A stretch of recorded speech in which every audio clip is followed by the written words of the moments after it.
My name is George Zimmerman, and I'm from Lee Center, Minnesota. And I've always lived on a farm.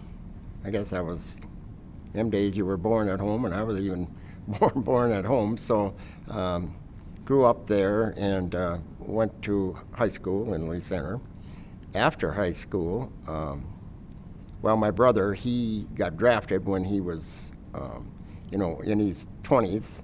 And so after high school, most of the kids were going in to serve in either Navy or somewhere. So I thought, well, I wanted to get it, my service part over with, because most people were either drafted and might be sometime when you were going to do something else. So in 1958, when I graduated, shortly that summer, I went to the draft board and he signed me up, but he said I would probably be going after the first of the year. So on the 6th, he took us up to the cities and we had our physical. And I thought sure we'd be coming back, And no, we weren't. The next morning we were scheduled to go to Fort Carson, Colorado on a bus. We had to wake up like at 4 o'clock and they were going to pick us up at 5:30, in which they did. Well, the bus all the way to Fort Carson picked up different people down to southern Minnesota. And by the time we got to Fort Carson, it was like 3:30 in the morning the following day. And now we have to get all our clothes. So we have to go to the quartermasters, or they have to get them up. And they didn't like that time of night, so they just kind of threw the clothes at us. And then they marched us over to make our beds. We all had to learn how to make beds. And I guess we laid down in about a half hour. Somebody came in and said, "Hey, you rebel, you got to get up." And then we were supposed to know our serial numbers and everything. And luckily, mine is Zimmerman, so that's near the end of the alphabet. And they never asked. They were asking for people that were in like the A's or B's. And so I lucked out there. I stayed in Fort Carson 1 week. A lot of harassment at Fort Carson. You better have your buttons buttoned and everything. And then they put us on a plane that we would go to Fort Benning, Georgia. That's where I took my basing, Fort Benning, Georgia. And so I was there about 2.5 months. And then we have a leave to get back home. And it was kind of interesting. I remember we all from Minneapolis, we chartered a plane to go to Minneapolis. And we got to they took us to the airport like at 1 o'clock in the afternoon out to Columbus, Georgia's airport. And all of a sudden they said, well, there was something wrong with our airplane and we'd have to wait. So about 11 o'clock that night, during the day, they flew another plane up from Miami so we could have a plane to come home on. It was a chartered plane. We all chartered it. And we took off down the runway, and talk about experiences when you're young. We're all young. Old people wouldn't be stupid enough to stay on that plane, but it wouldn't get off the ground. So they said, well, we have to go back and change the baggage around, and then we'll be okay. Well, they tear down the runway again, and it still won't get off the ground. So they say we have to go back and get the baggage in the right place. Well, a bunch of young kids, I'm only 19, and most of the other guys are pretty young too. About that time, you'd think you'd pile out, but no. So the next time we do get off the ground, and that plane vibrated all the way to the cities, and couldn't break your eardrums on the way down. But anyhow, it's just kind of experience. And so then we had a leave of 2 weeks. Then I went to Fort Huachuca. I wanted to go to some fort where it would. I thought maybe some other ones in the United States. I kind of knew some other forts. Didn't know what Fort Huachuca even was. It was a Signal Corps post. Ended up in a transportation outfit down there, and stayed there for about 6 months. And drove bus and tractor trailer and a lot of different things we did there. And then I got orders to go to Korea, and came back to the farm on a 30-day leave or 3 weeks or something like that. But it was so wet we didn't get much done, and I thought I'd help them take the crop out. And all of a sudden, I had to go back to Korea then in November, and so that started my long journey over there. I had to be at Oakland, California, at a certain time, and from there we flew by airplane. We didn't go by ship. We flew by airplane, and with a propeller prop plane, which isn't real fast. In them days, it was pretty much civilian flights took you over there. Because I remember we had stewardess, and it wasn't, like an Army plane or anything. And first we stopped in Hawaii. We left in the morning, stopped in Hawaii that night, and got off the plane. And I remember the hula girls, they threw stuff around, and we ate, and back on the plane the next morning. We either landed at Marcus Island or Wake. I'm not sure which one it was, but we ate. Even at Hawaii, we ate outside. We weren't in an enclosed building. It was open. And the next morning at Marcus or Wake Island, which is just it's only room for an airplane to sit down. That too was a restaurant, was open. And from there I went to Yokohama, Japan, and stayed there for 4 or 5 days. Experienced an earthquake there where we all had to get out of the building. And then a couple days later, another plane took us to Incheon, C-130 we got on, and took us to Incheon, Korea. And from there, the next morning, I guess it was during the night, and the next morning then they put us on a little train. A lot of people ask about the little train. I really respect the people that were in Korea and during the war. Like I say, I was there in '59. And I respect those people, don't get me wrong. But I ask them a lot of times about the little train. And they put us on this little train where there was just room for maybe our duffel bag, and just room for us to sit on one side, and then the other guy on the other side had room for his duffel bag and to sit. And like I say, it was a wooden train, and took us to this Camp Casey, where we would stay our 13 months up there. And so that was kind of a different experience. I keep asking everybody, and at the end I'll tell you, we took that same train back down to Incheon, and then we took a boat, to come home. But I mean, it was kind of interesting that nobody remembers the little wooden trains that were over there. And so I no more than got to Camp Casey, and I got to a kind of a receiving station. And the next day, for some reason, they always had these kind of conflicts up by the DMZ. And so a sergeant, he came and got me. He said, well, you'll have to drive truck today, mess truck, because we're going to take it up to where the troops are out in the field. So I had to do that right away. I'm not even in my real unit yet. I'm still in a receiving station. And so that lasted 2, 3, 4 days. And from there,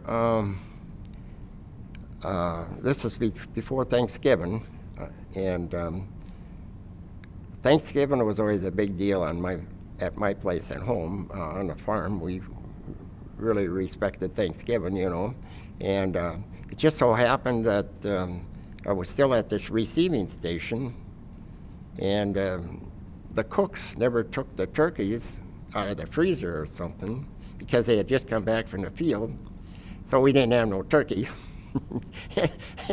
But anyhow, a day or so later, I ended up then going to my real outfit, headquarters company, 17 Transportation, 7th Division, and that's this big transportation outfit. And what was your date of arrival in Korea? I can't really say. I left about the 10th of November, but I can't really say. All I know is it was around about maybe 4 or 5 days before Thanksgiving. Of 58? No, that was 59. Okay, so you were there till Yeah, 60? yeah. actually, when I went into service was January 6th of 50. No, that was 59 too. I wasn't, that's right, I was only 18 at that time till January 15th. No, let's see now, we're in Korea. And I got to get back to where I was here. And so then I'm going to my company, a headquarters company, 17 Transportation. And this is a large transportation outfit. We have like probably 80 armored personnel carriers. We have trucks. And I'm not sure just what I'm going to be doing. I'm thinking I might be driving a truck. I know I probably won't be driving armored personnel carrier, I thought. Every morning he would ask who wanted to, because the guy that was in this welding shop is in the middle of this transportation outfit, and they're not really, in other words, they're not, they can have this welding shop there, but they can't order a guy to come there and be a welder. And I knew all this stuff from, back at home. I did a lot of welding and FFA and all that stuff, so I knew I could handle it. And he asked every morning who would run that. And I kept my mouth shut for the first few mornings, and nobody was volunteering for it. So about the fourth or fifth day, I said, well, I'll do it. And I got to work with so many people that I just really liked it, and it was something I wanted to do. And even during the daytime, a lot of time I probably have my shirt off, or I wouldn't have a coat on, and I didn't have a hat on because I probably had a hood on, welding for somebody or doing something. And so that worked out really well for me. I like that. But different times while we were there, we went to the field, and with armored personnel carriers, you would say, well, what would you weld on them? Well, when they go to the field and kind of do their maneuvers, the riverbeds there in Korea are rocky. They have rocks that are about 5-6 inches around, and it's just solid rocks. So when the water is kind of low, they run over these rocks, and they would knock their support rollers off, and then the bolts are broke off in the hulls. And so that was kind of my job with them. And trucks, of course, there's always something that kind of breaks. And each one of us that when we were there, we were required to have a caboose also with us to learn. And they were from the Rock Army, but they're called cabooses. And we were to train them of what we knew. So every day, they worked with us and learned what we knew, and so that was kind of interesting too. And the people in Korea, they're hard workers. The kids, they always worked, and they weren't lazy or anything. And also, like I say, every once in a while we'd have to go to the field. On a counter, there was always these little skirmishes. And like I say, I stayed there till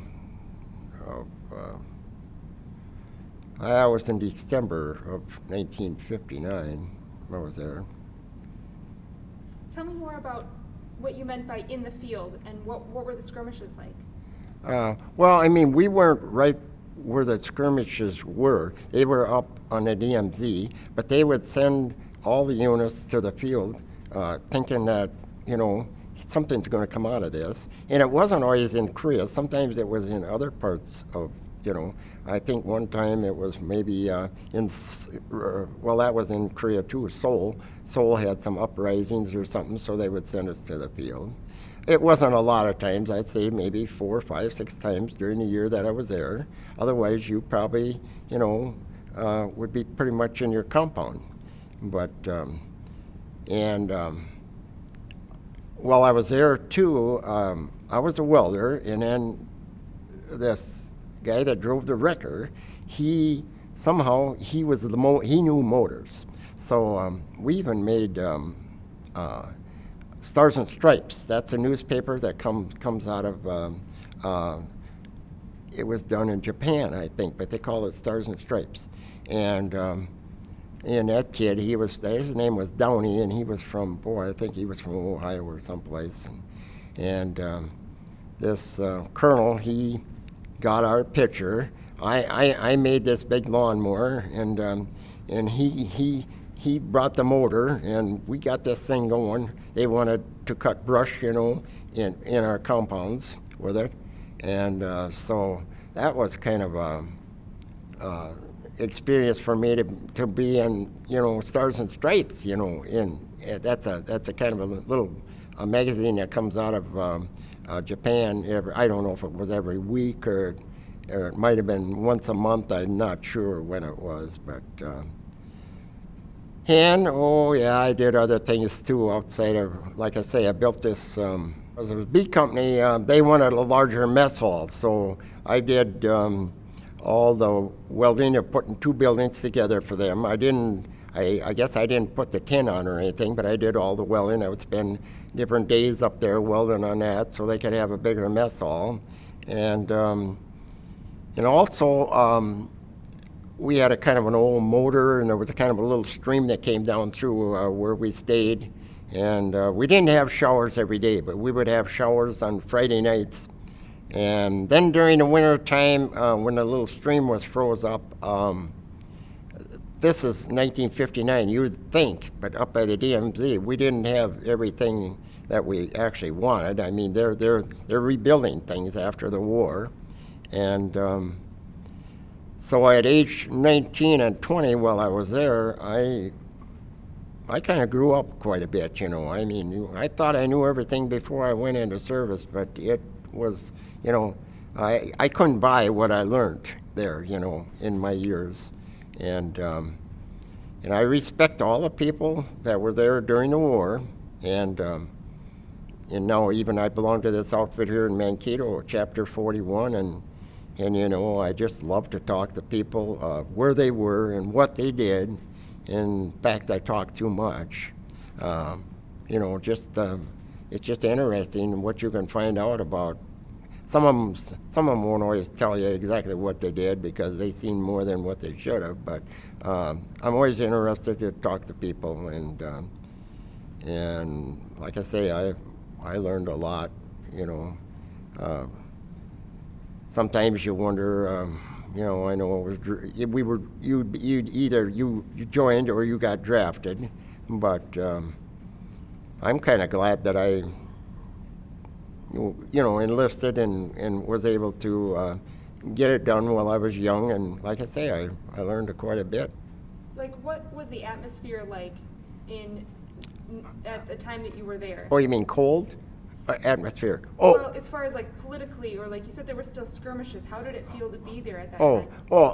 These skirmishes, they're kind of up by the DMZ, and we're only 19, and I guess we thought, well, gee, we can handle that, and but if they would have came real quickly, who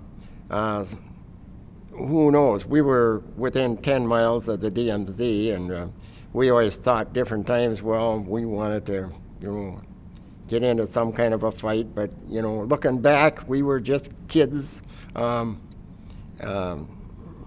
we shouldn't even thought that at the time, But other than that, let me see, I was going to say,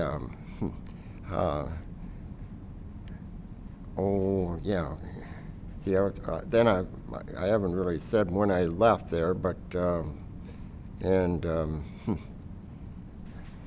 you give me another question there, and I'll have to go from there. A lot of times, I try to talk to older people, and they don't really want, like they don't always want to tell me what they, what they seen in Korea. The landscape is just something else. It's just, when you think about them trying to get from one hill to the next and around the other side, and what they went through, and in the wintertime, it's kind of cold there. I can't say it was real cold when I was there.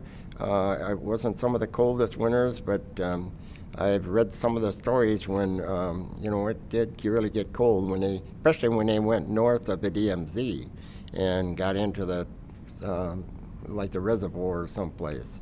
Then it gets much colder. Are there any life messages that you could pass on to younger generations, like a word of wisdom? Oh, you mean about service? Oh, I don't know. I know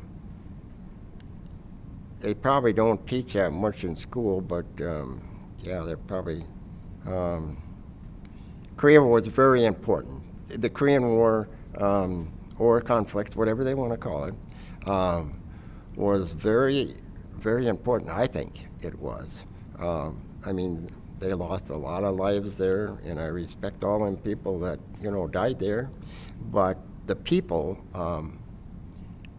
they've really worked to make their country a good place, and they probably got some things that almost look better than in the United States. And some of the places we've been, they don't seem to care. Those people are real. If you stop and talk to any Koreans here in Minnesota, once in a while I'll see somebody in a grocery store or something, and if I know they're probably from Korea, I'll probably stop and talk to them. Well, I should say that when I time to come home, I thought, well, we have all those trucks up there. Somebody will sure take me back. I was supposed to leave from Incheon. They'll sure take me back down to Incheon with something else. No, they loaded us in that little train, and we went back down to Incheon. This time we didn't, we flew over there. This time I get on a boat. And so it took me, 4 or 5 days or more to get home from Korea on a boat. Might have even been longer, because I think we were in a storm for about 3 days. And I know I got sick too. I shouldn't even mention that, but I held out for a couple of days. But anyhow, then when we got to Hawaii, we could get off that night in Hawaii if we wanted to. The ship pulled in, and I remember it must have been really close to a pineapple factory, because it was such sweet smelling. But I didn't get off. I stayed up on deck, and now you're looking back, you wish, oh, why didn't I get off that night? Then a couple of days later, we're in the United States. We're coming underneath the Golden Gate Bridge, and from there I was discharged. And one time while I was in Korea, I could have took R&R to Japan, but I don't know. I got so interested in what I was doing for everybody over there. I didn't go. So I just learned a lot. I couldn't buy what money wouldn't buy what I learned in the service. Yeah, it was well worth it. Yeah.